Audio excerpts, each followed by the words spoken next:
डेंजी एक दुखी अनाथ लड़का था जिसके निकम्मे बाप ने खुद की जान ले ली थी क्योंकि वो माफिया से लिए गए कर्ज को चुका नहीं पाया था और उसने डेंजी को पीछे अकेला छोड़ दिया ताकि वो माफिया से लिए गए बड़े कर्ज को चुका सके। असल में तो डेंजी भी जल्दी मर जाता, लेकिन उसकी दुनिया में इंसानों से ज्यादा शैतान डेविल्स पैदा होते हैं और इनमें से कुछ अच्छे भी होते हैं, जैसे उसका सबसे अच्छा दोस्त पोचीता चेनसॉ डेविल, जो उसके साथ पेड़ काटता और दूसरे डेविल्स को मारकर थोड़ा बहुत पैसा कमाने में मदद करता था।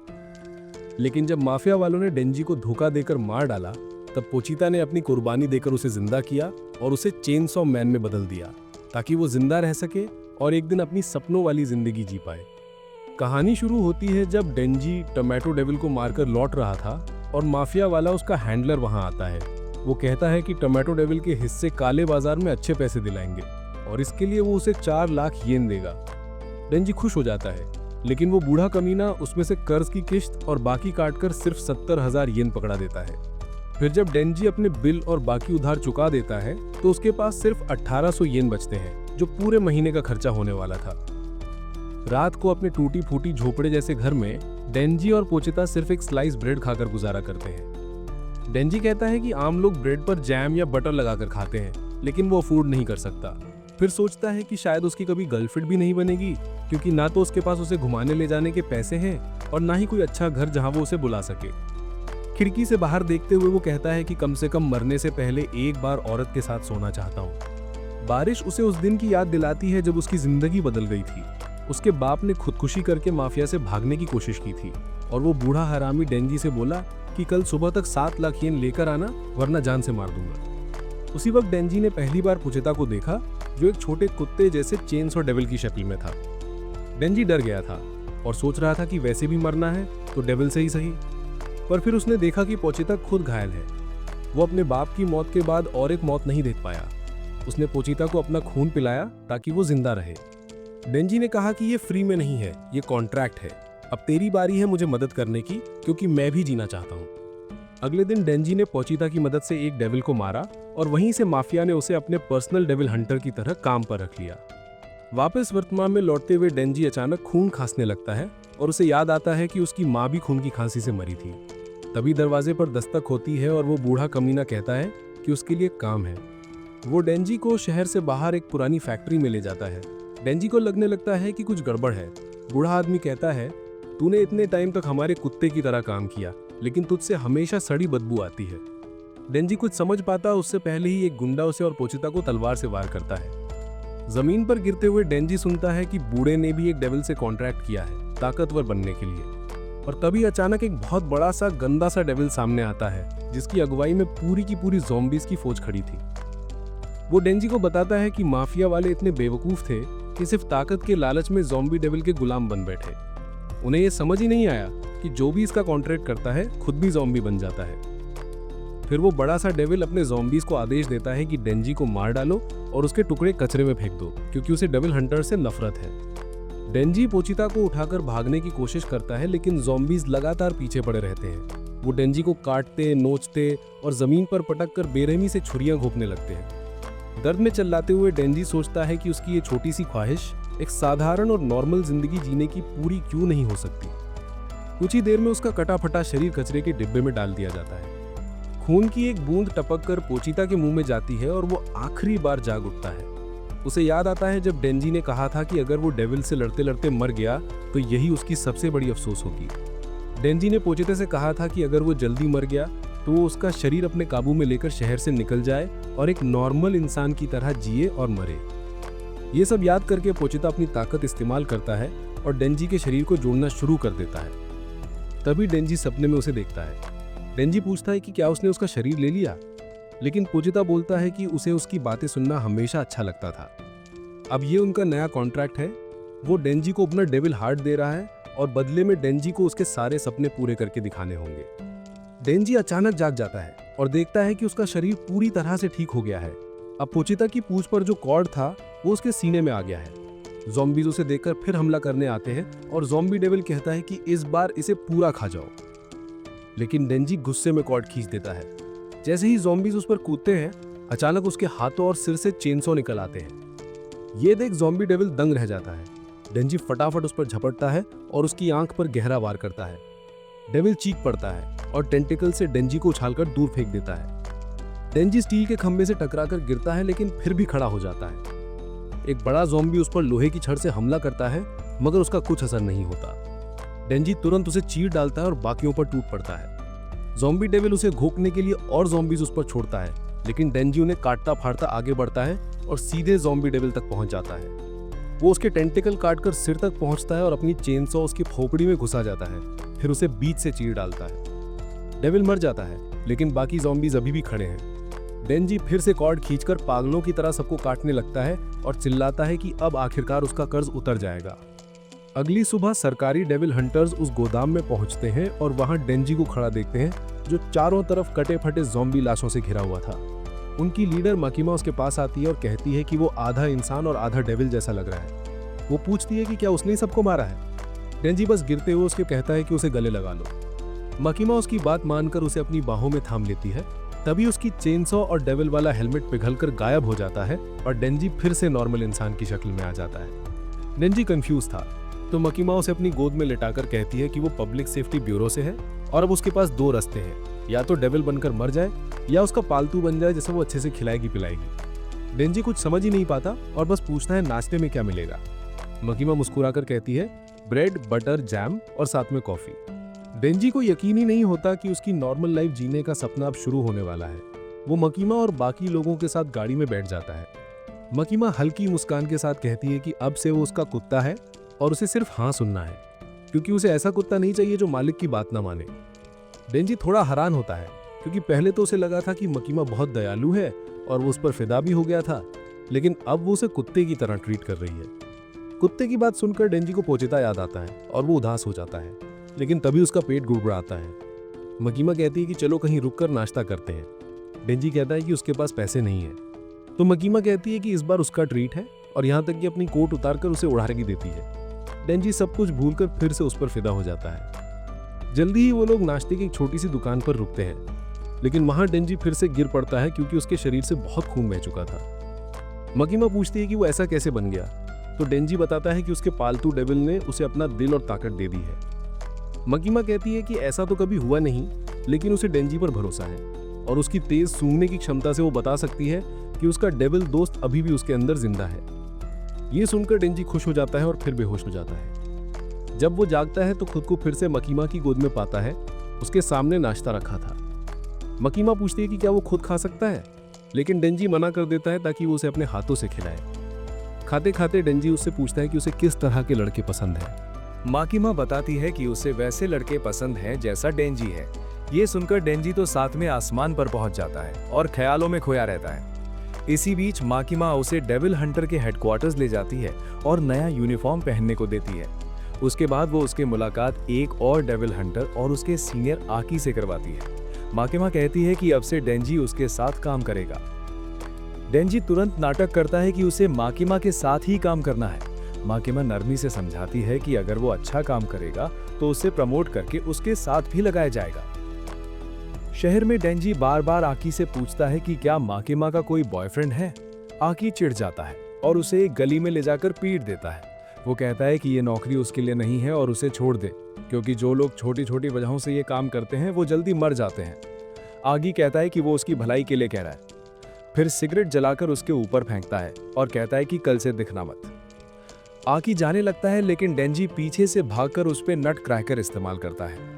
आकी जमीन पर गिर जाता है और डेंजी बार बार उसके अखरोट पर वार करता है।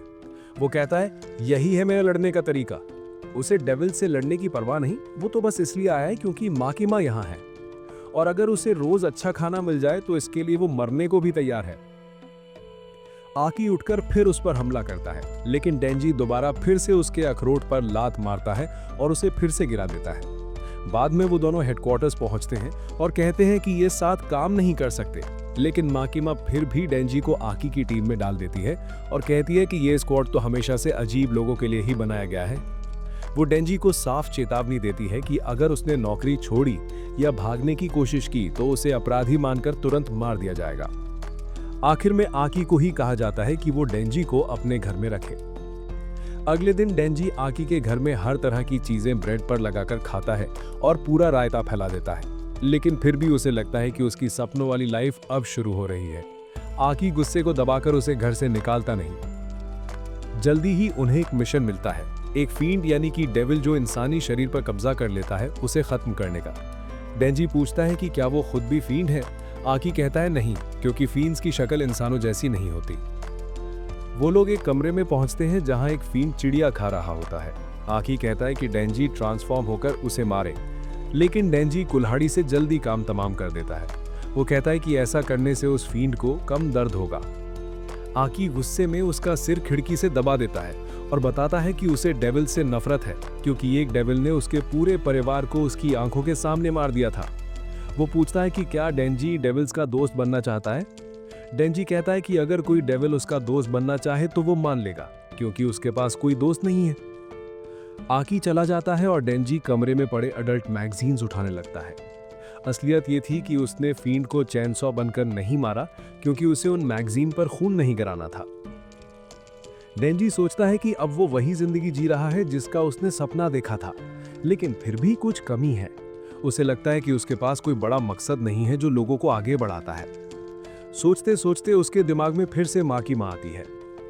अचानक वो फैसला करता है कि उसका सबसे बड़ा और पहला गोल है किसी लड़की के सीने को छूना, और यही ख्वाहिश उसके दिमाग में घूमती रहती है जब वो माँ की माँ के ऑफिस पहुंचता है। माँ की माँ कहती है कि आज से उसे एक नई पार्टनर मिलेगी। फिर वो पावर को बुलाती है, जो खुद एक फींड थी।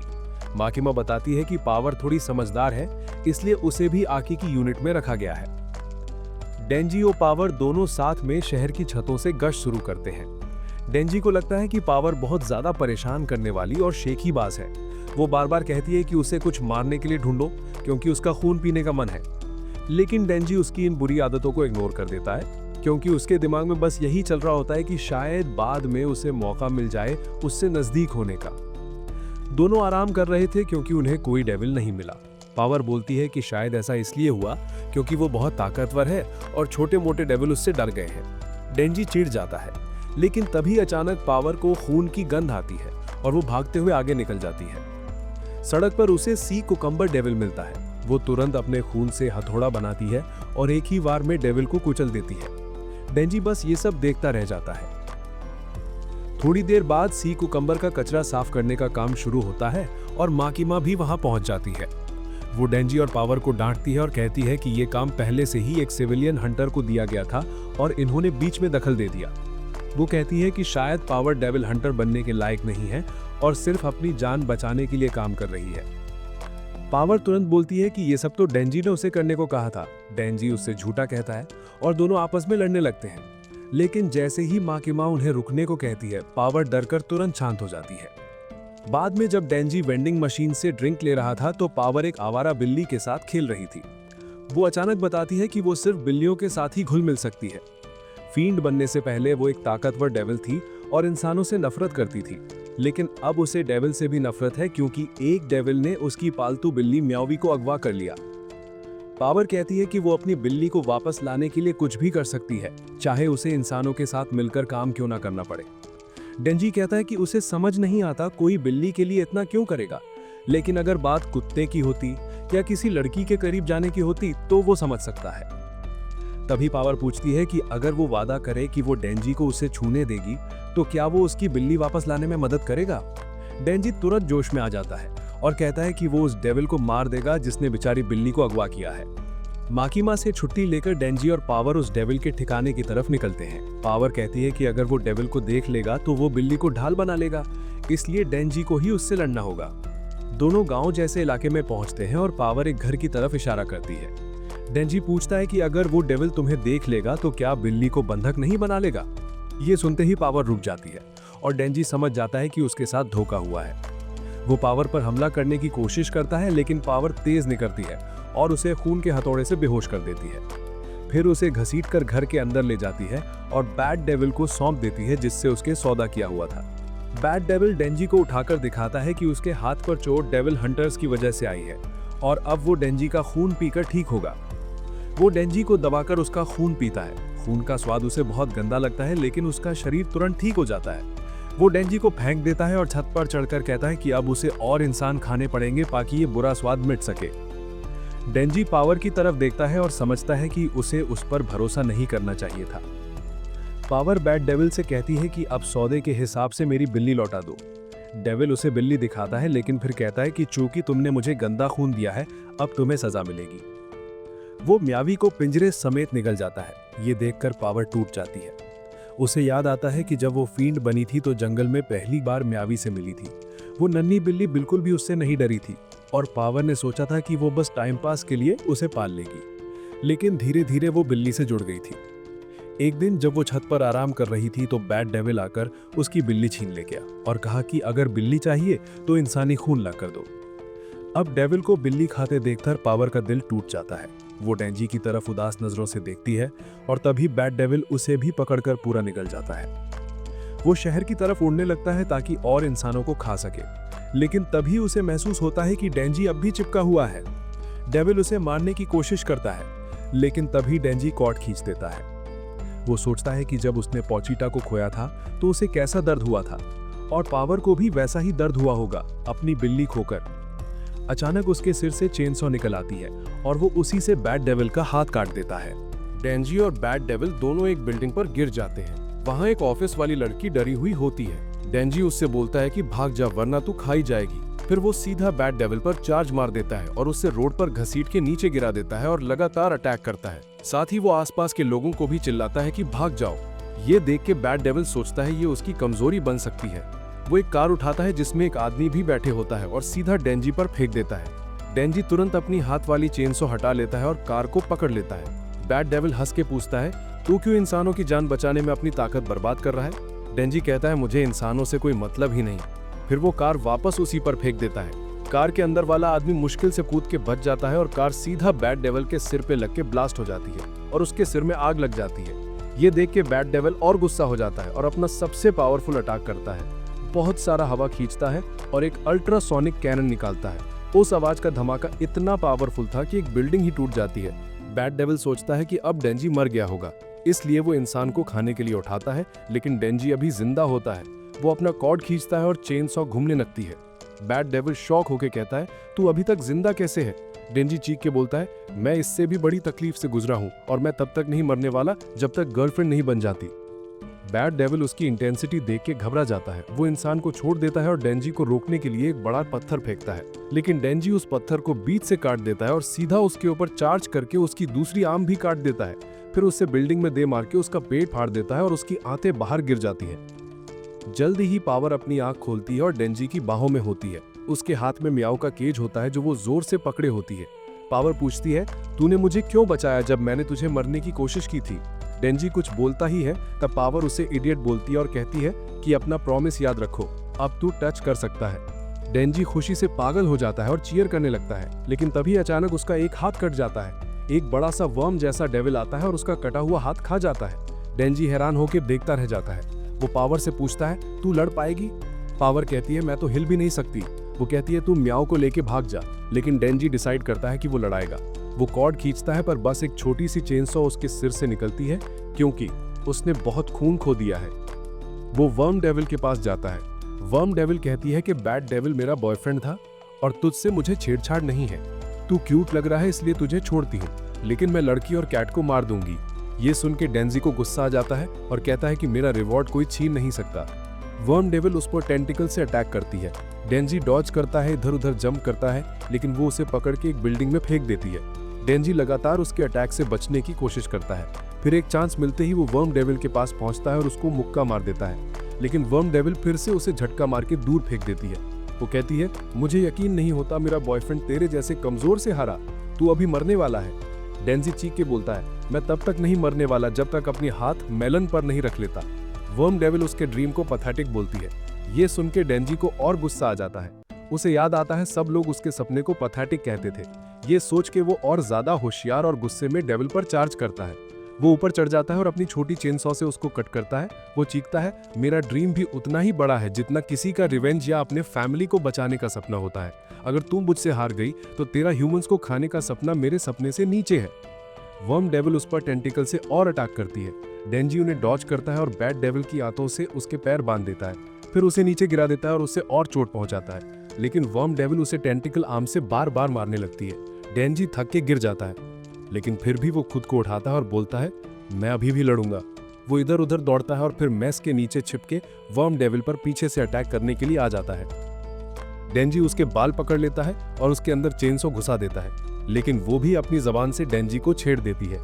जैसे ही वो उसे खाने वाली होती है, अचानक आकी वहां आ जाता है। आकी अपने हाथ से एक फॉक्स का साइन बनाता है और कमांड देता है। तभी फॉक्स डेविल का बड़ा सा सिर आसमान से निकलता है और वर्म डेविल का सिर काट के निगल लेता है। वर्म डेविल की मौत हो जाती है और फॉक्स डेविल वापस गायब हो जाता है। इसी वक्त स्क्वाड के बाकी मेंबर्स भी आ जाते हैं। आकी नई टीम मेंबर्स को बोलता है कि सिविलियंस को इवैक्यूएट कराओ और अपनी पार्टनर हिमेनो से कहता है कि बाकी के डेविल्स पर नजर रखो। उसके बाद वो डेंजी को हॉस्पिटल ले जाता है, जहां डेंजी थोड़ी देर में होश में आ जाता है, बिल्कुल फिट हो जाता है। उसका कटा हुआ हाथ भी ब्लड ट्रांसफ्यूजन के बाद वापस जोड़ दिया गया होता है। आकी उसके लिए एप्पल्स छील रहा होता है और कहता है कि तू सच में एक डेविल जैसे है। डेंजी बोलता है कि वो भी एक डेविल से दोस्ती कर रहा था। आकी उसे बेवकूफ बोलता है और समझाता है कि डेविल हंटर्स डेविल्स के साथ कॉन्ट्रैक्ट करके उनकी पावर यूज करते हैं। उसका कॉन्ट्रैक्ट फॉक्स डेविल से है, जो हर बार हेल्प करने के बदले उसके बॉडी का एक पार्ट ले लेती है। इस बार उसने अपनी स्किन का हिस्सा दिया था। आकी फिर डेंजी से पूछता है कि पावर ने क्या किया था, लेकिन डेंजी उसकी पोल खोलने से मना कर देता है। वो बोलता है पावर एक अच्छी लड़की है और उसका खून जो बैड डेविल के घर के बाहर था उसके बारे में भी अनजान बन जाता है। आकी उसे फिर से डेविल्स की साइड लेने का इल्जाम लगाता है, लेकिन फिर उसे याद आता है कि जिन लोगों को डेंजी ने बचाया था वो उसके लिए शुक्रिया कर रहे थे। उससे डेंजी में एक छोटी सी उम्मीद दिखाई देती है। इसलिए आकी कहता है कि वो और पूछताछ नहीं करेगा और अपने सुपीरियर्स को बुरा रिपोर्ट नहीं करेगा, लेकिन एक शर्त पर। उसने बोला कि डेंजी को उसकी बातों और एडवाइस को सीरियसली फॉलो करना होगा, क्योंकि उसके अंदर ना मॉरल्स है ना दुनिया का ज्ञान। अगर वो ऐसा करेगा तो अपनी आज वाली जिंदगी को बचा पाएगा। डेंजी एग्री कर लेता है और कहता है कि शायद उसका गोल दूसरों जैसे बड़ा नहीं है, लेकिन अपने चीप ड्रीम के लिए वो बिल्कुल सीरियस है।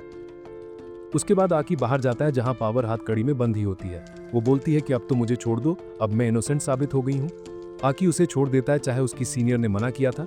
आकी कहता है कि डेविल हंटर्स डेविल्स और दोस्त को अपने फायदे के लिए यूज करते हैं, लेकिन इसका मतलब ये नहीं कि वो उनके दोस्त हैं। फिर आकी माकीमा के पास रिपोर्ट देने जाता है और डेंजी और पावर को बचाने के लिए एक झूठी स्टोरी बनाता है। माकीमा वो सुन लेती है और बिना पकड़े सब मान लेती है।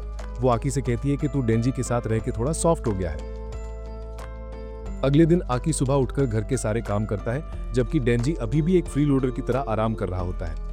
जब आकी लंच बना रहा होता है, तभी उनके घर का डोर जोर से नॉक होता है। जब वो नहीं खोलते तो विजिटर ताला तोड़ के अंदर आ जाता है, और वो कोई और नहीं बल्कि पावर और म्याऊ ही होते हैं, जो अब उनके साथ रहने वाले होते हैं। आकी गुस्से में माकीमा को फोन करता है, लेकिन माकीमा बोलती है मैंने डिसाइड किया है पावर को तुम्हारे साथ रखने का, क्योंकि तुम ही उन दोनों को कंट्रोल में रख सकते हो। आकी कंप्लेन करता है, लेकिन माकीमा जैसे ही कहती है कि मुझे सिर्फ तुम पर ही भरोसा है, उसका सिंप मोड ऑन हो जाता है और वो मान जाता है। पावर के साथ रहना और भी बड़ी मुसीबत बन जाता है, क्योंकि वो ना सब्जी खाती है, ना फ्लश करती है, ना नहाती है। लेकिन इससे डेंजी और आकी एक टीम बन जाते हैं। बाद में जब डेंजी टॉयलेट साफ कर रहा होता है तो पावर आके कहती है कि अब टाइम आ गया है तेरा रिवॉर्ड लेने का। डेंजी का दिल तेज धड़कने लगता है जब पावर टॉयलेट सीट पर बैठ के कहती है कि तुझे बस 3 स्क्वीज का मौका मिलेगा, जो मैंने तुझे और म्याऊई को बचाने के लिए प्रॉमिस किया था। ये सुनते ही डेंजी के मन में तो लड्डू फूटने लगते हैं। अगर आपको ये सीरीज अच्छी लगी तो कमेंट में जरूर लिखें नेक्स्ट पार्ट। मैं इसका अगला पार्ट बहुत जल्द लेके आऊंगा।